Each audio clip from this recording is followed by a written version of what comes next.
Bonjour à tous, c'est Other Killer qui vous parle donc, pour une nouvelle review vidéo consacrée à un set Exoforce. Donc oui, hier j'ai reviewé le Supernova, dernier set de la première vague 2006. Donc forcément on va attaquer la seconde vague 2006, seconde vague qui sera plutôt rapide vu que de base il n'y a que 4 sets dedans et que j'en ai en fait déjà reviewé 2 en 2010. Donc souvenez-vous la Striking Venom et le Bridge Walker versus White Lightning que j'ai déjà reviewé. Donc c'est vrai qu'effectivement il ne reste plus que 2 sets, le Mobile Defense Tank donc que je vais reviewer aujourd'hui et la Sentai Fortress que je reviewerai donc à partir de vendredi. Donc je dis à partir, effectivement, ce sera une review en plusieurs parties, mais on y reviendra plus tard. Aujourd'hui, je vais reviewer donc le Mobile Defense Tank, un véhicule humain comme vous pouvez le voir.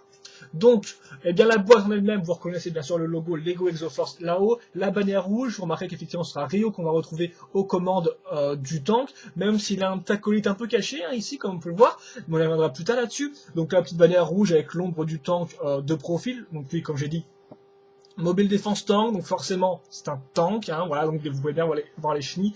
Sur la photo, la photo du centre, tout bêtement, de la boîte avec le Sonic Phantom à l'arrière, le logo de la brique lumineuse et carrément la brique en elle-même, effectivement, quand on va le voir, c'est un peu moins complexe que sur les autres modèles. En fait, l'utilisation de la brique en elle-même est moins complexe. Et donc voilà, donc je pense que c'est tout pour l'avant de la boîte, assez jolie. Donc bien, encore une fois de plus, le véhicule s'aventure un peu au-delà des montagnes, donc comme le Supernova, donc c'est vrai qu'effectivement, à partir de la Wave 2, on avait l'impression que les véhicules partaient un peu sur les côtés de la montagne. Ils voulaient se casser un peu, assez prémonitoire de ce qui se passera en 2007 d'ailleurs. Mais on verra ça plus tard. Donc là, l'échelle 1-1 de la figue de Rio, donc rien de très surprenant. Et là, la boîte, donc on a plus un fond noir très classieux. C'est vrai que ça, j'en parle pas beaucoup, mais c'est vrai qu'on a un fond noir vraiment très classe qui permet de bien distinguer le modèle. Donc d'abord, une photo normale de 3/4 qui va mettre en avant les différents mécanismes si je peux appeler ça comme ça, le mécanisme, enfin bref, fonction de tir par exemple, brique lumineuse, etc. Mécanisme des chenilles, voilà, donc avec le petit nom Mobile Defense Tank, et donc là le modèle alternatif, donc l'Advanced Tactical Unit, que vous pouvez voir ici, donc un peu plus spécial, un peu plus robot sorti d'un film Terminator quand même. Enfin, c'est assez classique comme design aussi, mais bon, voilà. Et là, le petit comic qui dure un peu plus de temps que les autres comics qu'on a vu récemment. Donc là, on peut voir qu'effectivement, en plus d'apparaître sur la couverture, eh bien le Mobile Defense Tank s'attaque aussi au Sonic Phantom dans le comic, tout bêtement.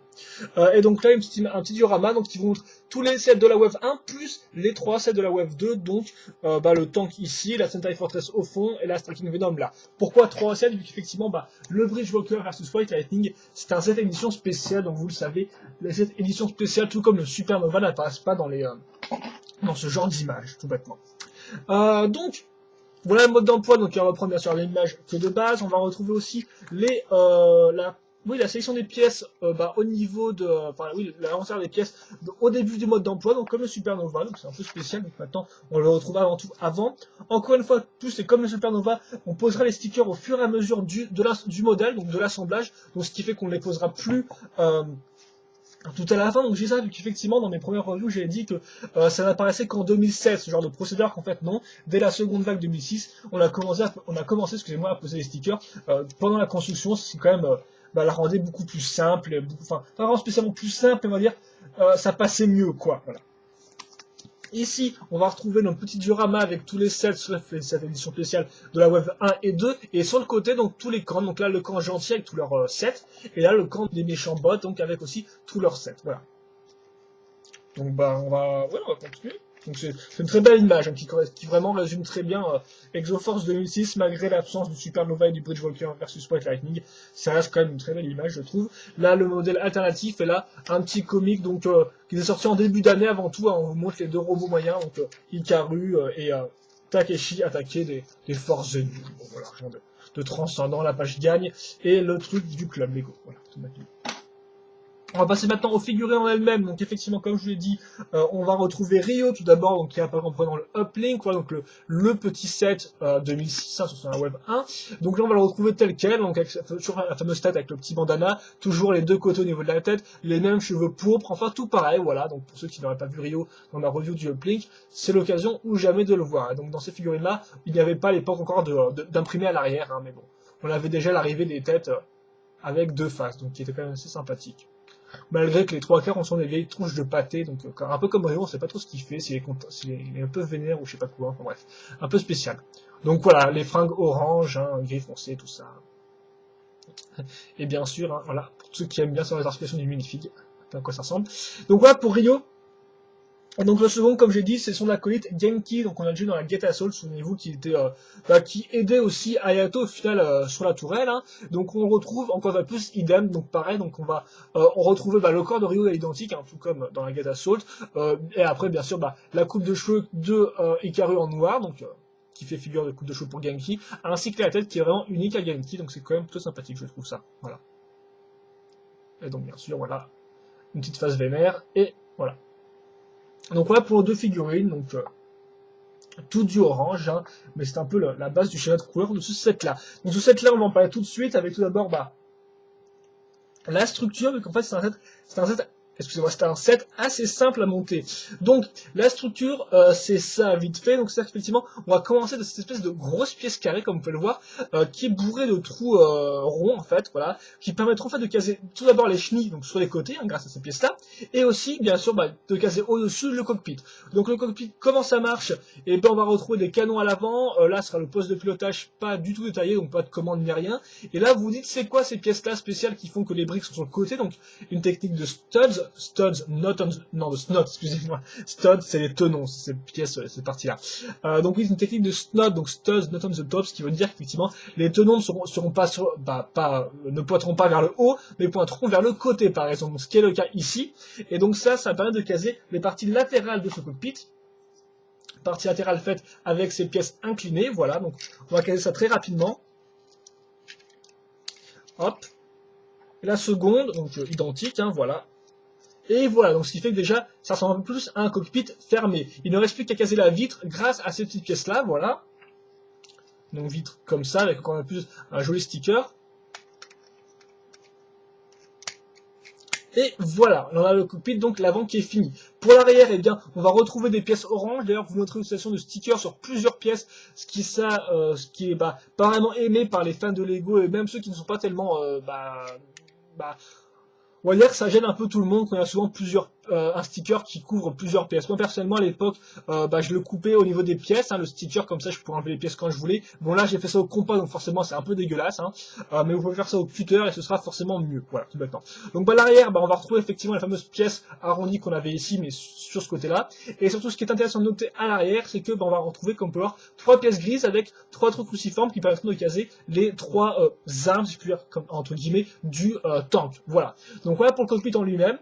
Voilà, avec le petit canon à l'avant, tout ça. Donc je pense que vous avez plus ou moins vu à quoi ça ressemblait. Hein. Voilà. Maintenant, on va passer à l'accroche des roues tout bêtement. Donc souvenez-vous, on avait ces pièces-là, on va accrocher les roues grâce à des pièces articulées. Mais pas vraiment les pièces articulées qu'on a vues jusqu'à présent, non. Ce type de pièces articulées, donc aussi à cran, mais qui est quand même beaucoup plus solide. Hein. Donc on a déjà eu ce type de pièces-là dans la Striking Venom ou encore dans le Bridgewalker, si je dis pas de bêtises. Quoique le Bridgewalker, je suis pas sûr du tout en fait. Il me semble qu'il utilise des vieilles pièces un peu moisies de Bridgewalker, un peu celles qu'on avait dans les mechas type moyen, tout bêtement. Donc voilà. Donc là on aura ces pièces-là, articulées, et vous noterez les pièces en L, plus les 2 petites pièces au bout. Bon, hein, voilà, vous avez remarqué ça. Tiens, je me demande, tiens un truc. C'est genre détail qui tue, mais ça c'est genre quelle pièce ouais, en fait, je pense qu'on a pas vraiment trop de choix. Ouais, enfin voilà, j'ai mis ça comme ça, excusez-moi. Voilà, pour que la partie grise claire soit vers l'extérieur. C'est des petits détails, mais bon, c'est comme ça, des fois. Je suis assez pointilleux sur ce genre de truc, un peu débile, mais bon. C'est pour avoir une review assez complète. Donc ensuite, il faut que je trouve la bonne paire de chenilles. Donc oui, vu qu'effectivement, attends, ah oui, donc oui, j'ai cassé ça à l'avant, et après vous verrez qu'on fera ça idem aussi à l'arrière. Hein, donc voilà, sauf... en fait, non, je vais faire maintenant là, excusez-moi, j'ai un peu une problème d'organisation là. Voilà, je vais faire ça maintenant direct. Donc, on va retrouver les mêmes pièces, sauf que là, on a une espèce de pot d'échappement accroché sur le côté. Bon, pot d'échappement pour un tank, ça fait un peu bizarre, hein, je ne me connais pas spécialement en tank et tout, mais bon, voilà, ça fait un petit détail un peu sympathique avec une petite flamme au bout qui ressort. Bon, c'est du Lego, voilà, c'est dans le plus pur, dans la plus pure tradition Lego. Donc, on va faire ça aussi sur les 2 côtés, hein, voilà. Et là, maintenant, on est prêt à mettre les chenilles en elles-mêmes. Hein. Et donc, les chenilles, hop là, vous m'excuserez pour le passage de bras. Parce qu'effectivement, il y a des chenilles qui ont des petites différences, voilà, pour l'avant et l'arrière. Donc, voilà à quoi ressemblent les chenilles. Donc, tout bêtement, comme on peut remarquer déjà, ces pièces-là et celles-ci sont identiques, et ce sera même d'ailleurs pareil pour les pièces à l'arrière. et elles sont reliées grâce à une barre, voilà, une barre technique qui donc servira aussi à relier à l'autre partie du tank. On verra ça plus tard. Après, pour les chenilles en elles-mêmes, il n'y a rien de très compliqué, hein. Vous avez des pièces techniques comme ça avec des trous ronds, inclinés. On va bien faire passer 3 roues ici, puis la chenille, et puis bien évidemment, il va quand même falloir couvrir un peu tout ça. Donc là, vous pouvez remarquer qu'on a une espèce de pièce avec un truc cruciforme. Et là, qu'est-ce que j'ai dans la main? Donc, eh bien, j'ai des pièces système qui sont, si on retourne, accrochées grâce à une barre cruciforme. Donc en fait, tout bêtement, ici on a une brique avec 2 trous ronds sur laquelle on va caser une pièce à angle droit, et donc on pourra caser notre pièce cruciforme. Notre barre cruciforme, voilà. Et donc je n'ai plus qu'à caser ça dans le trou, voilà, à ce niveau-là. Et voilà. On est prêt, donc on est prêt. J'ai mis la pièce ici, système, qui permet de cacher un peu les 3 roues que vous avez pu voir et qui donc font tourner la chenille. Tout bêtement. Voilà. Et donc c'est tout en fait. Cette partie-là, on va la retrouver ici, mais aussi sur les roues arrière. Donc bon, là on va caser ça à ce niveau-là. Donc comme je disais, effectivement, on va se servir de cette barre-là pour accrocher ces parties-là. Voilà. Et on va faire idem pour l'arrière. Donc idem, comme vous pouvez remarquer, voilà, excusez-moi, il faut que je retrouve mes marques là, je crois, ouais, donc attends, je suis dans le bon sens là. C'est en fait la même chose, hein, voilà, on va retrouver aussi nos barres, nos mêmes chenilles, etc. Bon, c'est tout pareil, voilà. La seule différence, c'est juste le sticker ici qui change en fait, effectivement. Là, c'est vraiment différent, c'est asymétrique par rapport à ces stickers qu'on retrouvera partout sur les 3 autres chenilles. Et donc voilà, on a le modèle qui prend forme, comme vous pouvez le remarquer. Mais ce n'est pas fini, vu qu'effectivement, eh bien, on va maintenant devoir caser les armes, comme j'ai dit tout à l'heure. Donc oui, vous m'excuserez un peu si la review prend du temps, mais j'en ai déjà fait une première version qui était un peu ratée, donc qui n'est pas assez bien selon mes goûts. Donc voilà, là je prends mon temps et je vous explique bien comment ça marche. Et donc voilà, les armes en elles-mêmes, donc excusez-moi, c'est assez simple. On va peut-être un peu virer ça, excusez-moi là. C'est très simple. On va prendre cette grosse plaque avec la grille, hein, assez connue, je pense, comme type de plaque, voilà. Donc on prend cette grosse plaque, on va accrocher une grosse pièce toute faite, donc c'est-à-dire cette espèce de pièce, voilà, inclinée sur les côtés, hein, tout bêtement. On va caser au-dessus une espèce de pièce avec voilà, un bol, voilà. Rien de très compliqué. Et là, on aura aussi casé une brique avec plein de pièces rondes sur laquelle on va caser, faut que j'arrête de dire caser, hein, des micro-amirons bleus, hein, comme ça tout bêtement, avec un petit cône au bout. Donc ce qui donne l'illusion d'avoir des missiles, bien sûr, vous ne pouvez pas les lancer ni rien, c'est juste pour la décoration, voilà. Et donc c'est tout en fait. Maintenant il ne me reste plus qu'à caser. Donc attendez que je fasse pas de bêtises. Voilà, qu'à caser cette partie-là, donc un connecteur plus un ball joint avec des trous en croix, donc tout de suite directement issu de l'univers bionique, là. Voilà. Et donc je casse ça à l'arrière, sur l'espèce de trou en croix ici, voilà, tout bêtement. Et donc ça, je n'ai plus qu'à le caser sur la pièce en croix ici, tout bêtement. Donc je fais ça, je peux comme ça l'incliner sur le côté sans problème. Ensuite j'en fixe un autre qui est identique sauf au niveau des stickers, donc avec des bons gros logos qui couvrent toute la pièce, assez stylé, je dois vous avouer. Voilà. Et maintenant, eh bien, il ne me reste plus qu'à caser la dernière pièce au-dessus, donc qui serait la tourelle, en fait, de défense, vraiment, la pièce un peu là. Enfin, encore une pièce bien armée, parce que c'est vrai que quand on les regarde de loin, il est quand même très armé déjà, hein. Il a une double rangée de missiles ici, il a cette partie-là, je sais pas trop ce que c'est, mais ça doit faire mal, les canons à l'avant, donc bon, il a pas non plus trop besoin de défense, mais Lego on a quand même rajouté un grand coup, avec cette espèce donc de tourelle multifonction. Donc d'abord, la pièce de base, c'est plus ou moins, on va retrouver effectivement notre connecteur et notre partie avec ball jaune, qui servira donc à raccrocher, tout d'abord la mitreuse lourde, donc avec cette partie cylindrique, hein, qui sert un peu de, moi je l'utilise en tant que réacteur en mes créations, voilà, donc blanche. Ces parties serviront de poste de pilotage. Avec la mitreuse au bout, vous faites avec plusieurs canons, rien de très original. Vous noterez par contre qu'elle ne tourne pas, vu qu'effectivement elle est raccrochée grâce à une grande barre voilà, cruciforme, donc elle ne va pas tourner, hein, on peut faire tourner la mitrailleuse. Sur le côté, on va créer une petite brique lumineuse avec juste un laser, donc pas de câble transparent ni rien, donc très simple cette fois-ci. Celle-ci éclaire bien quand même, des briques lumineuses. Hein. Ça change de celle qu'on a vu hier avec le Supernova quand même. Voilà.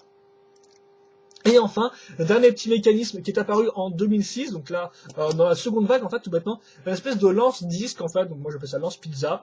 Et donc bah là, je les ai raccrochés ensemble grâce à une espèce de barre coupée, mais à la base, il n'y a pas de barre, hein, donc ça flotte un peu dans ce trou, dans ce tube-là. Et donc voilà, vous posez un disque ici, et après, grâce à cette pièce-là qui est directement moulée, vous n'avez plus qu'à tirer, voilà. Et vous lancez la truc. Ça marche plutôt bien, mais après, j'ai jamais trop pigé, voilà, je sais pas trop où ça sortait en fait, c'était un peu genre ils avaient mis un mécanisme à la dernière seconde pour... et sérieusement la Wave 2 n'en avait pas spécialement besoin, je veux dire pour 3 sets c'était pas spécialement utile, hein, ils auraient pu faire d'autres mécanismes, je ne sais pas, enfin j'ai pas trop plus d'intérêt, bon je pense pas que ça aurait coûté trop cher non plus à faire, hein, c'est juste de nouveaux moules, donc bon voilà. Et donc bah, bien sûr pièce cruciforme, à l'arrière vous avez pu voir là, brique avec le trou cruciforme montré tout à l'heure en début de review, donc bah j'ai plus qu'à accrocher ça comme ça, et voilà, le modèle est fini.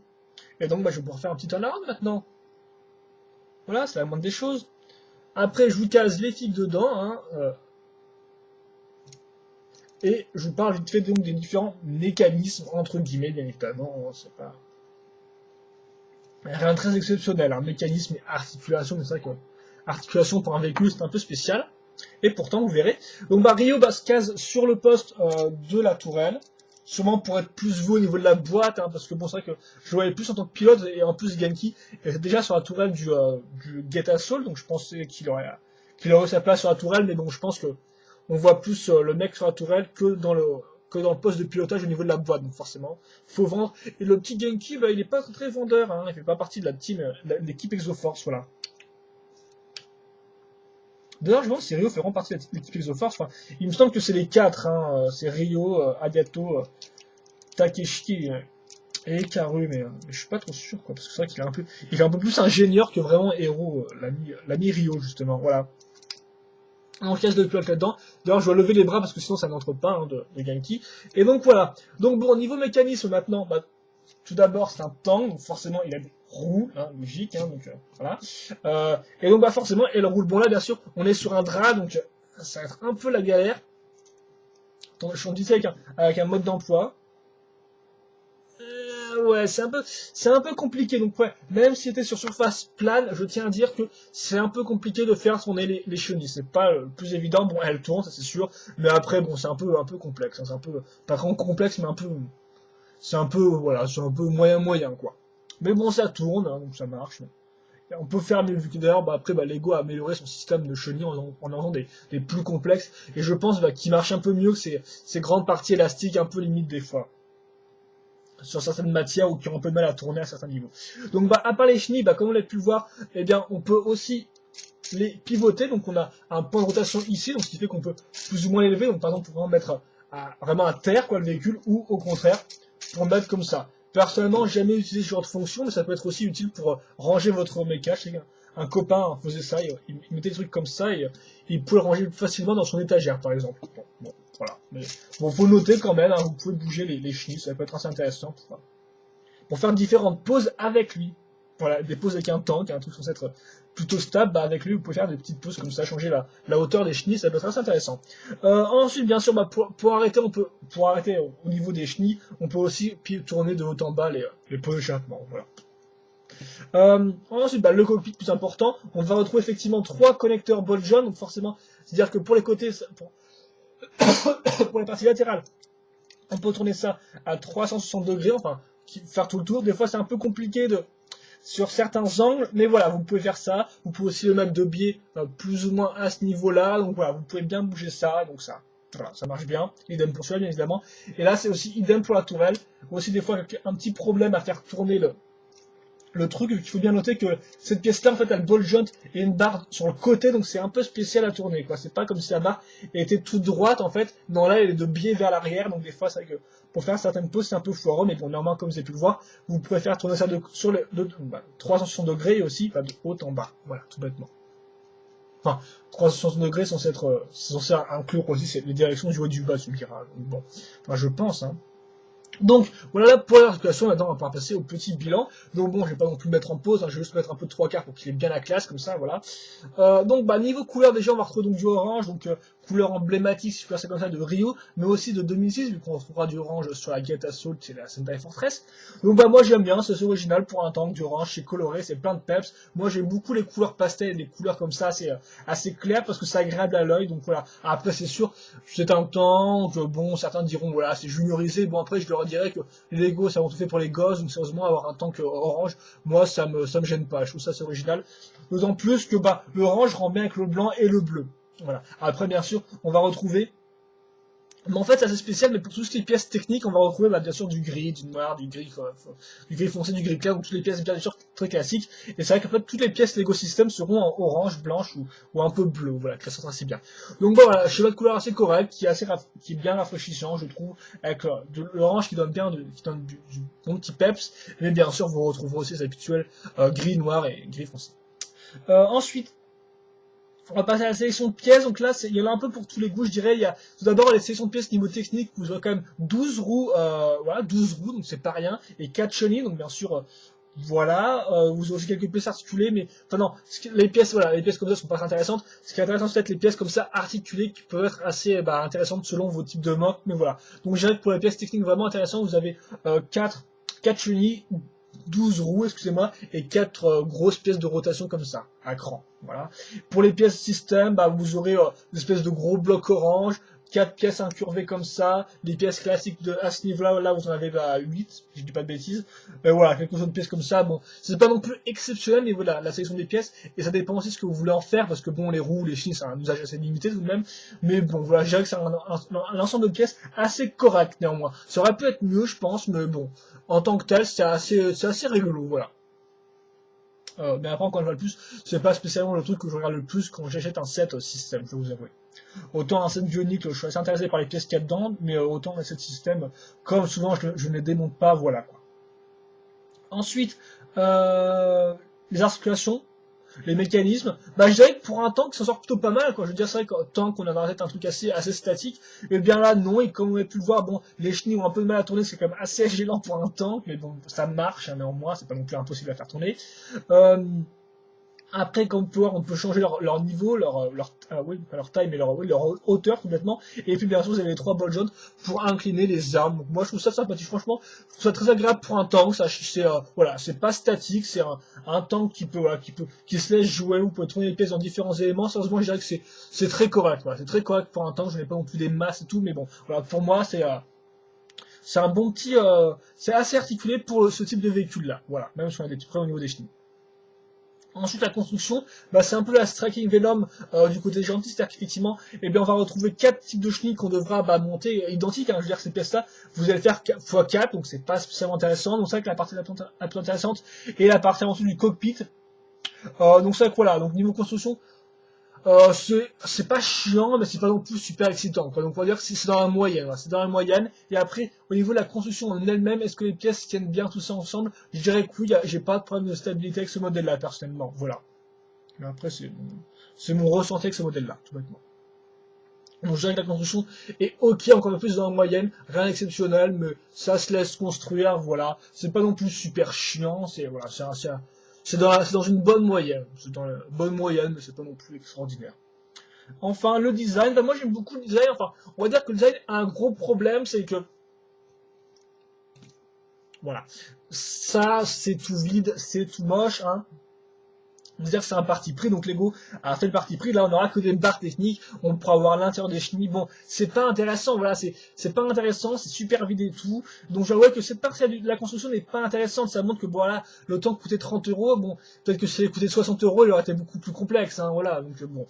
Donc, ça, c'est le gros problème du design. Moi, personnellement, je le remarque pas tellement que ça, mais bon, faut le noter, faut le dire, hein, faut dire ce qui est, voilà. Mais après, pour ce qui est du cockpit, c'est assez cool, je trouve, parce qu'on a beaucoup de formes arrondies qui se suivent, qui se suivent, qui se complètent bien. Donc personnellement, cette partie du tank est très bien, mais cette partie du design là est un peu plus foireuse, voilà. Mais globalement, avec la couleur orange, je trouve que encore une fois de plus, c'est dans la bonne moyenne, même si on a des petits problèmes. Et donc, bah, mon avis final, donc excuse-moi si le bilan a duré un peu longtemps. Mon avis final là-dessus, c'est que bah c'est un tank, c'est un set un peu de niche. En fait, on dirait que c'est un set qui s'adresse à des gens assez, un public assez particulier. Donc je veux dire la plupart, excusez-moi, des sets Exoforce étaient avant tout des robots, des gros mechas. Là, c'est vrai qu'effectivement, avec le Sonic Phantom, on retrouve du côté gentil un véhicule qui change un peu, un véhicule sans roue, hein, donc voilà. Et bon, ça plaira pas à tout le monde. En tant que tel, si on n'a aucun autre set Exoforce, ça n'a pas spécialement d'utilité. Donc, à part si vous êtes fan de tank, ça peut être un bon achat. Mais mis à part ça, je dirais que c'est avant tout pour ceux qui souhaitent compléter leur collection Exoforce. Voilà, tout bêtement. Pour un peu de diversité dans leur set, pour changer des robots. C'est franchement un très bon set pour ça. Mais après, en tant que tel, c'est franchement pas le set que je considère en tant que premier set Exoforce. Ça, non, voilà, vraiment pas. Et après, en tant que set en lui-même, je dirais que c'est un set qui est sympathique, mais sans plus. C'est sympa sans plus. On va dire qu'il y a des bons points, mais il y a aussi des mauvais points de l'autre côté. Donc c'est un set un peu dans une bonne moyenne. Voilà, c'est pas vraiment non plus un set acheté. Hein, voilà, c'est un bon petit set. Moi j'aime bien le design, j'aime bien la tronche qu'il a. Je trouve qu'il en jette assez. Hein, néanmoins, ça une partie un peu vide comme cette partie avant là. Mais voilà, c'est pas un set que je conseille à tout le monde. Ça dépend vraiment de ce que vous allez en faire. Donc voilà. Donc c'est un bon petit set, mais que je recommanderais pas à tout le monde. Voilà pour mon avis final là-dessus. Après, moi, je trouve que franchement, il a une bonne tronche, et voilà, je m'amuse bien avec, mais bon, je pense qu'il y a néanmoins mieux dans l'univers Exoforce en tant que set, voilà. Même s'il se démarque pas mal, et il se débrouille bien en tant que tel, mais voilà, quoi, c'est pas un set que... Voilà. Ça dépend avant tout de vous, en fait. C'est pas spécialement à moi de vous conseiller ça ou pas, ça dépend avant tout de vous. Voilà, maintenant. Et donc, on va se quitter là-dessus, je pense. Donc, j'espère que vous aurez apprécié cette review. Si vous avez des questions, des commentaires, n'hésitez pas à les poster. Et donc, moi, je vous dis à la prochaine donc, pour la review sur la 7i Fortress, donc dernier gros set de 2006, hein, voilà, qu'on reviewera en plusieurs parties. Et donc, ça, normalement, s'il n'y a pas de problème, ça commence dès vendredi. Allez, voilà. Donc, moi, j'espère que vous avez apprécié cette review. Et moi, je vous dis à la prochaine pour une autre review. Allez, à plus.